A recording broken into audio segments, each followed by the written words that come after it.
SSC math first পেপারের আমরা 7B এর 26 পর্যন্ত এর আগে করেছিলাম। আজকে 27 সবগুলো বোর্ডের অঙ্কগুলো করছি এবং এই নিয়মে অবশ্যই সবাই প্র্যাকটিস করবেন বাসায়। তো প্রথম অঙ্ক হচ্ছে a plus b plus c পাই অর্থাৎ 180 ডিগ্রি, অর্থাৎ আপনারা এটাও ভাবতে পারেন যে এটা একটা ত্রিভুজের 3টা কোণের যোগফল। অবশ্যই ভাবাই যায়। অবশ্যই ত্রিভুজের 3 কোণের যোগফল দেওয়া আছে a plus b plus c equal to pi, মানে হচ্ছে 180। আর দেওয়া আছে cos a সমান হচ্ছে cos b dot cot c, অর্থাৎ cos a হচ্ছে cos b ও cos c এর গুণফলের সমান। এই রুলসটাই কিন্তু মেইন কথা। এটার জন্যই কিন্তু এই মান আসবে। অর্থাৎ এইরকম রুলস না দেওয়া থাকলে কিন্তু এরকম প্রমাণ করা যাবে না। a plus b plus c পাই এটা তো আছেই। তারপরে এই যে একটা যে cos a এর গুণফল cos a সমান cos b ও cos c এর গুণফল। এই জিনিসটা হচ্ছে অঙ্কের মেইন টার্ন যেটা বলতে পারি। আমরা যখন ম্যাথের যেমন টার্নিং পয়েন্ট থাকে, সেমন অঙ্কেরও টার্নিং পয়েন্ট এগুলো থেকেই, এগুলো ছাড়া চেঞ্জ করে এই অঙ্কগুলো চেঞ্জ করে দেয়। তো সেজন্য মাথায় রাখবেন এই দেওয়া আছে এটা ভালো করে দেখতে হবে। তো প্রথমে আমি যদি ১ নাম্বার করতে যাই, ১ নম্বরে অনেকেই বলবে sir left hand side, right hand side কোথা থেকে করতে পারি? লেফট হ্যান্ড সাইড থেকে করা যাবে, কিন্তু এটা ভেজাল বেশি। রাইট হ্যান্ড সাইডে ভেজাল কম হবে। কারণ রাইট হ্যান্ড সাইডে ২ টা রাশি আছে। ২ টা পদ আছে। ২ টা পদ থেকে একটা পদ বের করা ইজিলি। আবার একটা পদ থেকে ২ টা পদ বের করা সেটা হচ্ছে আপনার তাহলে নিচ থেকে উপর পর্যন্ত করবেন। অর্থাৎ আমি রাইট হ্যান্ড সাইড থেকে লেফট হ্যান্ড সাইডে যাই। আপনি ইচ্ছে করলে লেফট হ্যান্ড সাইডে পরে রাইট হ্যান্ড সাইড বাসায় করতে পারবেন। তো আমরা একটু করা শুরু করি ১ নম্বর অঙ্কের রাইট হ্যান্ড সাইড। ১ নম্বর অঙ্ক রাইট হ্যান্ড সাইড লিখলাম। কি আছে tan b plus tan c। tan b plus tan c আছে। আমার কি বানাতে হবে? আমার বানাতে হবে হচ্ছে আপনার tan a। তো আমি এটাকে অবশ্যই কি করতে পারি? sin b by sin c লিখতে পারি। লিখলাম। এরপরে এটাকে আমরা লিখলাম সরি sin c না, সরি ভেরি মানে মিস্টেক হয়ে গেছে। এটা cos c হবে। sin b আর হচ্ছে cos c, মানে sin বাই cos যেহেতু। sin বাই cos যেহেতু, তো sin b cos c হবে নিচে। এই ভুল কিন্তু তাড়াহুড়ো করে হয়ে যায়। cos b, অবশ্যই cos b। এই তাড়াহুড়ো করে ভুল করা যাবে না। ঠান্ডা মাথায় অঙ্ক করতে হবে। তো sin b by cos b আর একটা হচ্ছে sin c by cos c। sin c by cos c। তো এখন আমরা কি করব? এখন আমরা লসাগু করে ফেলি। তো ঘেঁটে আমরা লসাগু করি। দেখেন একদম ইজি জিনিস। লসাগু তো আপনারা পারেন। এখানে আমরা লসাগু হচ্ছে cos b cos c লসাগু। তো এটা cos b কাটা যায়। অনেকে এই জিনিসটাই বুঝে না স্যার কেমনে কাটা যায়? আরে ছোটবেলার অঙ্ক। এটা দ্বারা ভাগ করলে কি cos b কাটা যাবে? তো cos c টা গুণ করলে হবে sin b তারপর হচ্ছে sin b, এরপরে তোমার হচ্ছে cos c থাকবে। cos c থাকতেছে। আর এখানে থাকতেছে হচ্ছে cos c কাটা যাবে। অর্থাৎ cos b sin c। অর্থাৎ b টাকে আমি আগে রাখলাম। আর কিছু আপনি যদি ইচ্ছে করলে sin c আগে লিখতে পারবেন। তো উপরে আছে sin a cos b plus cos a sin b। এটা কার সূত্র? এটা হচ্ছে sin of a plus b সূত্র। যদি আপনি সূত্রটা জব্দ করে থাকেন, মানে পড়ে থাকেন, মুখস্থ করে থাকেন, তাহলে কিন্তু ওটা ক্লিয়ার হওয়ার কথা। তো আমরা কি করব? উপরে সূত্র যা, উপরে সূত্র হচ্ছে sin of a plus b। এখানে a মানে হচ্ছে b আর b মানে হচ্ছে c, আর নিচে আছে হচ্ছে cos b cos c। এখন অনেকেই বলবে যে স্যার আপনি এটা লিখলেন কেন? এটার পরিবর্তে ডাইরেক্ট cos এ লিখে দেন, তাহলে তো অঙ্ক হয়ে গেল। হ্যাঁ অবশ্যই, তাহলে অঙ্কটা হয়ে গেল। কিন্তু উপরে একটা লাইন আমরা লিখতে হবে। কোন লাইন? এই যে b প্লাস c এর পরিবর্তে আমরা এখান থেকে পাই মাইনাস a লিখতে পারি। তাহলে আমরা কি লিখব? sin pi minus a। এখন এটা আপনি সাইড নোটে দেখাই দিতে পারেন, অথবা এখন দিয়ে প্রথমে আপনি বের করে দিতে পারেন যে দেওয়া আছে a plus b plus c সমান পাই। সুতরাং b প্লাস c সমান পাই মাইনাস a, অর্থাৎ এই b প্লাস c পরিবর্তে পাই মাইনাস a লিখলাম। আর দেওয়া আছে প্রত্যেকটাই দেওয়া আছে লিখব, এবং cos b cos c এর পরিবর্তে আমরা cos a লিখলাম। তাহলে আমরা জানি 180 থেকে বিয়োগ করলে sin a থাকে, কারণ n এর মান জোড়। তাহলে উপরে রইল sin a, নিচে রইল cos a। তাহলে আমার হবে কি? sin a cos a সমান tan a। আর এইটাই তো রাইট হ্যান্ড সাইড, এতে কোনো সন্দেহ নেই। কিন্তু যদি আমি স্যার লেফট হ্যান্ড সাইড থেকে রাইট হ্যান্ড সাইড করতে যাই, তাহলে আমার কোনো সমস্যা নাই। আপনি left hand side right hand side করতেই পারেন। তখন যে কাজটা করতে হবে, সেই কাজটা হচ্ছে এই যে এভাবে ভাঙাবেন। এভাবে ভাঙায়া তারপরে আপনি জিনিসটা করতে পারেন। লেফট হ্যান্ড সাইড থেকে রাইট হ্যান্ড সাইড করতে পারেন। তাতেও কোনো কিন্তু সমস্যা নেই। অর্থাৎ তখন আপনি এখান থেকে tan কে ভাঙাবেন। tan কে ভাঙিয়ে তারপরে কিন্তু আপনারা কাজটা করতে পারেন। ঠিক আছে? তো কোনো সমস্যা আছে কিনা বলেন?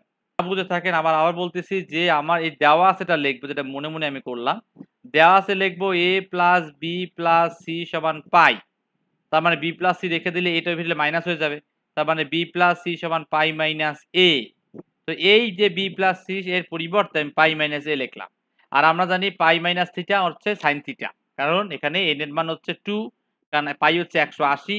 তো সাইনে আর নিচে তো এখান থেকে আমি এটাকে 2 নং লিখবেন, এখান থেকে cos b * cos c মানে cos a। তো এইভাবে কিন্তু আপনারা sin a by cos a সমান tan a লিখবেন। আর যদি চান না চান আমি লেফট হ্যান্ড সাইড দিয়ে করব, তো tan a কে ভাঙাবেন sin বাই cos a। আবার এর পরিবর্তে এখানে আপনি কি লিখতে পারেন যে এখানে যেহেতু sin a ও যা sin পাই মাইনাস a ও তা, তো পাই মাইনাস a লেখার অর্থাৎ উল্টো করে যেতে পারেন। ১ নম্বর অঙ্কটা তো অনেক ইজি করে ফেললাম। ২ নম্বর অঙ্কটাও ইজি। আমার এখানে দেওয়া আছে, মানে কি প্রমাণ করতে বলছে যে cot b dot cot c is equal to half. আবার এখানে অথবা tan b dot tan c is equal two 2, অর্থাৎ এই যে এই দুটোর যেকোনো একটা বের করতে পারলে অপরটা বের করতে পারবো। যদি আমি tan b tan c বের করি তাহলে সেটাকে 1/cot 1/cot b 1/cot c করে আমি উল্টাই দিলে তোমার হচ্ছে cot b cot c বের হবে। অর্থাৎ যেকোনো একটা পার্ট আসতে পারে, এটাও আসতে পারে, এটাও আসতে পারে। তো এই দুটোই কিন্তু মানে এক লাইন, জাস্ট এক লাইন ডিফারেন্স। তো আমরা কিভাবে এটা করব? এর আগে তো আমরা left hand side right hand side নিয়েছি। তো এখানে অনেকেই বলবে স্যার আপনি যদি লেফট হ্যান্ড সাইড নেন তাহলে হাফ পাবেন কিনা? এখন left hand side right hand side ছাড়াও দেওয়া আছে থেকে কিন্তু এর আগে আমরা 9 এ অঙ্ক করে আসছি দেওয়া আছে থেকে। তো আমরা দেওয়া আছে থেকে করার জন্য যেহেতু আমার cos দেওয়া আছে, তাই cos কে sin দিয়ে ভাগ করলে আমার cot চলে আসে। তো সেজন্য সেভাবে আমরা করতে পারি কিনা, তাই আমি লিখি দেওয়া আছে। ১ম এ লিখলাম ২ নম্বর অঙ্ক করার সময় যে লিখলাম দেওয়া আছে। একটু খেয়াল করেন। দেওয়া আছে লিখে ২ নম্বর অঙ্কের প্রমাণ। অবশ্যই এই পার্টটা লাগবে, এটা রেখে দিয়েছি আমি ২ নম্বরের। দেওয়া আছে cos A = cos B cos C, এটা দেওয়া আছে, হ্যাঁ? তো আমি এখান থেকে কি করব?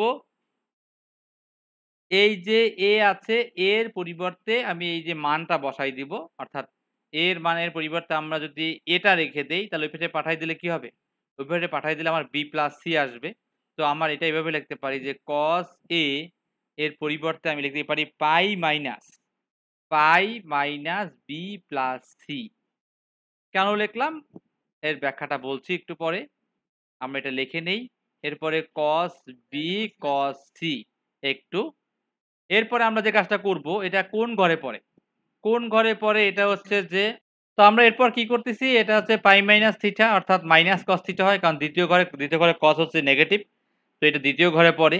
তো মাইনাস cos থিটা, এখানে থিটা বলতে হচ্ছে B + C, তো B + C লিখে ফেললাম। আর এই পাশে আমার আছে cos B cos C। তো আমি কি করলাম, এই A কে এই রুলসে, অর্থাৎ এটা তো আগের নিয়ম। এটাতে আমরা যদি এটা মুছে দিয়ে শুধুমাত্র এটাকে রেখে দেই, B + C কে পাঠাই তাহলে মাইনাস হয়ে যায়। সেখান থেকে এখানে কিন্তু এটা পেলাম। তো আমরা এক পাশে আছে মাইনাস cos B + C, আর এক পাশে আছে আমার হচ্ছে cos B cos C। তো এই মাইনাসটা যদি আমি ওপাশে পাঠাই দেই, অথবা ব্র্যাকেট দিয়েও কাজ করতে পারি। তো আমরা ব্র্যাকেট দিয়ে কাজ করতে পারি বা মাইনাসটা ওই পাশে পাঠায় দিতে পারি, যেটা ইচ্ছা। আচ্ছা, মাইনাসটা ওই পাশে পাঠাই দিয়ে আমরা কাজটা করি। যে কি করব? আমরা করব এই কাজটা যে cos B + C অর্থাৎ A + B সূত্র। A + B সূত্রটা কি? A + B সূত্র হচ্ছে cos A cos B, মানে cos A বলতে এখানে B আর cos B বলতে এখানে C। cos A cos B minus sin A sin B। sin A বলতে এখানে B আর sin B বলতে কিন্তু এখানে C। আর এই মাইনাস চিহ্ন বললাম যে আমি মাইনাস চিহ্নটা ওপারে পাঠাই দিব, অর্থাৎ এখানে রাখবো minus cos B cos C। অর্থাৎ এই যে মাইনাস চিহ্নটা প্রথমে মাইনাস দ্বারা গুণ করে তারপরে এই cos of A + B সূত্র ভাঙাইলাম। ঠিক আছে? অর্থাৎ এক লাইন কম করলাম, আমি এখানে একটা লাইন কম করলাম। তো এখন এখানে যে কাজটা আমি করতে চাচ্ছি সবাই একটু খেয়াল করলে বুঝতে পারবে। যে এখানে আমি এই cos B cos C এখানেও আছে, এখানেও আছে। কিন্তু এইটা কিন্তু আমার মাইনাস। তো এইটা এই পাশে আসলে প্লাস হয়ে যাবে। তো এবারে প্লাস হয়ে গেলে এরকম হয়, দেখেন cos B cos C plus cos B cos C সমান sin B sin C। যারা অঙ্ক মানে যে কি প্রমাণ করতে বলছে এটা ভালো করে দেখছে, ওরা কিন্তু অলরেডি বুঝে গেছে অঙ্ক হয়ে গেছে। কিভাবে? কারণ এখানে একটা ২টা অটোমেটিক ২ টো, আর এখানে sin B sin C আছে। তো এটা আমরা ভাগ করে দিলেই কিন্তু cot B cot C পেয়ে যাব। তো আমরা অলরেডি অঙ্ক করেই ফেললাম। জাস্ট দুটো লাইন আছে। এই দুটো লাইন বোঝানোর কিছুই নাই। একদম সহজ দুটো লাইন। একটা হচ্ছে আমরা যোগ করে দিব। তো আমরা প্রথমে যোগ করে দেই। বা লেখে এটা হবে 2 cos b cos c আর এইদিকে আছে আমার sin b sin c। এখন আমি কি করব, ওই কাজ করব, এখানে ভাগ করব, অর্থাৎ cos b cos c কে sin b sin c দ্বারা ভাগ করব, তাহলে এই পাশে আসবে আর এই 2 এই পাশে পাঠাই দিব, তার মানে কোনাকুনি গুণের মতো। তাহলে উপরে হচ্ছে আমার cos b cos c cos b cos c আর নিচে হচ্ছে আমার sin b sin c। নিচে দাগ দিয়ে আমি লিখি sin b, তারপরে sin c, আর এই পাশে আমার হাফ। দেখেন কোনাকুনি গুণ করলে কিন্তু এই 2 এটার সাথে গুণ হবে আর এর সাথে এটা গুণ হবে, তার মানে আমার কিন্তু অলরেডি প্রমাণ করা হয়ে গেল যে এই cos b থেকে sin b ভাগ করলে cot b পাওয়া যায়, আর cos c কে sin c দ্বারা ভাগ করলে cot c পাওয়া যায়।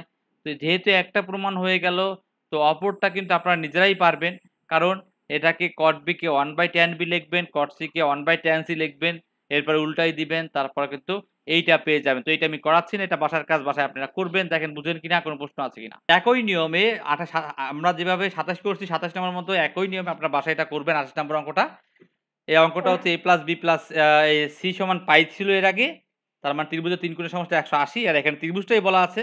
তো এখানে কিন্তু আপনারা লিখবেন যে যেহেতু ত্রিভুজ ত্রিভুজ ABC এর এ কোণ যোগ বি কোণ যোগ সি কোণ সমান 180, এটা আপনারা বের করে নিবেন। আর এটা হচ্ছে sec b সমান sec c into sec a, এই দুইটা দেওয়া আছে, সেখান থেকে আমরা বের করব কার মান। এই দেখা যাবো tan a সমান 2 cot c। তো এইটা পারবেন কিনা বাসার কাজ দিলাম না করে দিব। তো 28 নম্বর অঙ্কটা SW, এটাকে বাসার কাজ 27 নম্বরের মতো করে ফেলবেন। 29 নাম্বার কোনো বোর্ডে আসে না সিস্টেকের বইটায়, তো আমরা 30 নাম্বারে বোর্ডে আসছে, এবং বোর্ডের অঙ্ক সকল বইতেই আপনারা পাবেন, বোর্ডের অঙ্ক প্রায় সকল বইতেই সারা দিয়ে থাকে, যে কোনো রাইটারের বইতে। তো এখানে cos alpha into cos beta, অর্থাৎ এখানে cos AB যদি আমি বলি যে আমার দেওয়া আছে cos A cos B minus sin A sin B equal to 1, তাহলে এটা কি সূত্র? এখান থেকে আমরা পাই কিন্তু automatic cos of A plus B সূত্র। তো আমরা দেওয়া আছে থেকে জিনিসটা লিখতে পারি। তো আমরা প্রথমে লিখব দেওয়া আছে, given that লিখে দিই, বা দেওয়া আছে লিখতে পারি, একটু আমরা আপগ্রেড হলাম, given that লিখলাম যে cos আলফা cos বিটা না sin alpha sin beta is equal to 1। তো আমরা কিন্তু এই সূত্র হচ্ছে cos a cos b minus sin a sin b cos of a plus b সূত্র। তো আমি বা লেখে আমরা আছে cos of a plus b লিখবো। তাহলে এখানে লিখি cos a বলতে এখানে আলফা আর b বলতে হচ্ছে বিটা। তো এই আলফা প্লাস বিটার মানটা আমি কিন্তু বের করে ফেলতে পারি কিভাবে, ওই যে হায়ার ম্যাথে আমরা করেছিলাম 9 10 সেভাবে করতে পারি। cos কতর মান 1, cos 0 এর মান 1, তাহলে আমি এভাবে cos 0 একবারে cos 0 লিখলাম, আর পাশে আমি লিখলাম cos a প্লাস b। তাহলে cos 0 তার মানে a প্লাস b মানে alpha plus beta is equal to 0 চলে আসলো। ঠিক আছে, তার মানে এই বিটার মান মাইনাস আলফা, অর্থাৎ এই বিটার একটু রেখে দেই, তাহলে এই পেয়ে গেলে বিটার মান আমার মাইনাস আলফা চলে আসে। তাহলে অতএব আমি লিখতে পারি এভাবে যে অতএব বিটা সমান মাইনাস আলফা, বিটা সমান হচ্ছে মাইনাস আলফা। তাহলে এই হচ্ছে আমার বিটার পরিবর্তে মাইনাস আলফা আমি এখান থেকে পেয়ে গেলাম। এরপরে আমি যাব আমার এই যে প্রমাণ করতে বলছে লেফট হ্যান্ড সাইডে, তো আমি এখানে পাশেই লিখে দিচ্ছি ছোট একটা অঙ্ক, লেফট হ্যান্ড সাইড একদম ইজি একটা সহজ অঙ্ক। প্রথমে আমরা cos a cos b minus sin a sin b অর্থাৎ cos of a plus b সূত্র, এখানে a বলতে আলফা b বলতে বিটা। তো আমরা লেফট হ্যান্ড সাইডে 1 plus cot alpha tan beta, cot alpha tan beta হচ্ছে আমার লেফট হ্যান্ড সাইড। এখন আমি কি করব, মান বসাবো, অর্থাৎ এই বিটার পরিবর্তে মাইনাস আলফা বসাবো। তাহলে আমরা 1 plus cot alpha tan of minus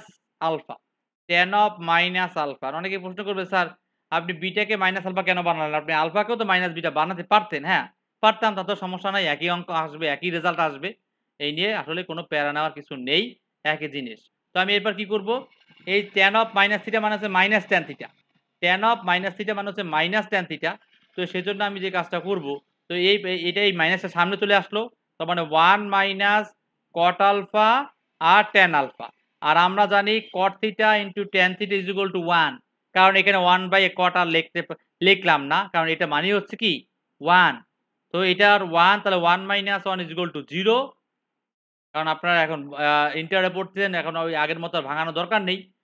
তো এটার মান হচ্ছে 1 আর এটা তো 1, তা 0 সমান রাইট হ্যান্ড সাইড একদম সহজ অঙ্ক দেখেন বুঝেন কিনা, কারো কোনো প্রশ্ন আছে কিনা? 10 এর বোর্ড 2005 সালে আসছে, বলছি যে a sin theta plus alpha সমান b sin theta plus beta. আমার দেখাতে হবে কি? দেখাতে হবে cot থিটা সমান a cos alpha, a cos alpha minus b cos beta, b cos beta, আর এখানে b sin beta minus a sin alpha, এইটা আমার দেখাতে হবে। ভালো করে খেয়াল করেন, উদ্দীপকে যেটা আছে অর্থাৎ যেটা দেওয়া আছে সেখান থেকে কিন্তু আমার কাজ, এই থিওরি থেকে কিন্তু কাজ করতে হবে। কথা বোঝা গেছে? এইরকম অনেক অঙ্ক আপনি নিজেও বানাতে পারবেন। তো এটা বোর্ডের অঙ্কগুলো আমরা করছি। যশোর বোর্ড 2005 সালে আসছে। তো আমার চাইছে cot থিটার মান। এখানে আছে সাইন, এই পাশেও সাইন। কিন্তু আমার চাইছে cot থিটার মান। তো আমরা এখানে দুটো কাজ করতে পারি। একটা হচ্ছে দেওয়া আছে লিখে এটা sine of a plus b, আর এখানেও sine of a plus b কিন্তু সূত্র করতে পারি। তো আমরা দেওয়া আছে থেকে সেই কাজটাই করতেছি। দেখি কি হয়। তো দেওয়া আছে লিখি প্রথমে। দেওয়া আছে লিখে আমরা সূত্রর কাজ করব। তো a sin theta plus alpha সমান b sin theta plus beta, theta plus beta এটা দেওয়া আছে। তো বা লেখে এ আমার থাক। আমার সূত্র কি? সাইন a প্লাস বি সূত্র হচ্ছে sine a cos b, cos a sine b. তাহলে সাইন এ কস বি, তারপরে কজ এ সাইন বি, এই সূত্র আমি অলরেডি করে ফেললাম। Cos a sine b. ঠিক একই নিয়মে এই পাশে আমি করি। বি থাকলো, এখানেও আমি sine a cos b, b বলতে বিটা, আর কজ এ সাইন বি, এভাবে কিন্তু আমি লিখতে পারি। এরপরে আমরা যে কাজটা করব সেটা হচ্ছে যে সাইনগুলো মানে সাইন থিটা এক জায়গায় নিয়ে আসবো, সাইন থিটা যেটা, এবং কস থিটা এক জায়গায় নিয়ে যাব, অর্থাৎ গুণ করে। আমি গুণও করব এবং কাজটা এক জায়গায় নিয়ে যাওয়ার কাজটা একবারে করতে চাচ্ছি। একটু খেয়াল করেন যে কাজটা আমি বলতে চাচ্ছি, যে আমি সাইন গুলো এক জায়গায় রাখবো, থিটা গুলো, সাইন থিটা গুলো, আবার কস থিটা গুলো এক জায়গায়। তো এখানে a sine theta, a sine theta cos alpha থাকুক, মাইনাস এইটা চলে আসবে এই পাশে। তাহলে b sine theta cos beta. অনেকে মনে করতে পারে কেন? কারণ আমি সাইন থিটা এখান থেকে কমন নিতে পারি। আমি কিন্তু এখান থেকে সাইন থিটা কমন নিতে পারি। এইজন্যই কিন্তু আমি কাজটা করছি। ঠিক একই নিয়মে এখানে আমি b cos theta, b cos theta, তারপরে সাইন বিটা, আর মাইনাস এইটা এই পাশে চলে গেল। তাহলে a cos theta sine alpha, অর্থাৎ সাইনগুলো সাইনগুলো আমি এক জায়গায় নিয়ে গেলাম এবং কসগুলো আমি এক জায়গায় নিয়ে গেলাম। তো আমি এখান থেকে সাইন থিটা কমন নিব। তো এখানে যদি আমি সাইন থিটা কমন নেই তাহলে আমার কি থাকতেছে? তাহলে এখানে থাকতেছে a cos alpha minus b sine b cos beta, a cos alpha minus b cos beta, এইখানে লিখবো সাইন থিটা। অনেকে মনে আছে আমি এই 9 10 এ বলতাম এই কথাটা বারবার, যে সবসময় আমরা কমনটা এই থিটার পরে লিখবো না, থিটার আগে বাম পাশে লেখার চেষ্টা করব। ঠিক একই নিয়মে এখানে আমি cos থিটা কমন নিব। তাহলে b cos theta minus a sorry b sine theta, sine beta হবে। B sine beta, b sine beta minus b sine beta minus a sine alpha, a sine alpha. যেটা বলছি একটু খেয়াল করেন, যে আমরা এই যে কমন নিচ্ছি, এই cos থিটা তো আমি এই পাশেও লিখতে পারতাম, এই sin থিটা এই পাশেও লিখতে পারতাম, কিন্তু সেটা আমরা লিখব না। কেন লিখব না? কারণ হচ্ছে যে সাইনের আর থিটার সাথে যদি গুণ সম্পর্ক না, অর্থাৎ সাইনের ডান পাশে যা থাকে সেগুলো থিটা আকারে ধরা হয়। সেজন্য আমরা বাম পাশে লেখার চেষ্টা করব। তো এখন cos theta by sin theta, অর্থাৎ এইটা এইটা আমি ওই পাশে ভাগ করে দিলাম, সেটা আমি এই পাশে নিয়ে আসলাম। তার মানে আমি একটু উপরে উঠাইয়া একটু জায়গা করে আপনাদের দেখাচ্ছি, একটু খেয়াল করেন। কি করব? যে কাজটা করব, cos theta by sin theta, অর্থাৎ cot লাগবে। ইচ্ছা করে আমি এটাকে নিলাম ধরেন। তোর মানে এই সাইনটা ভাগ হয়ে গেল cos এর।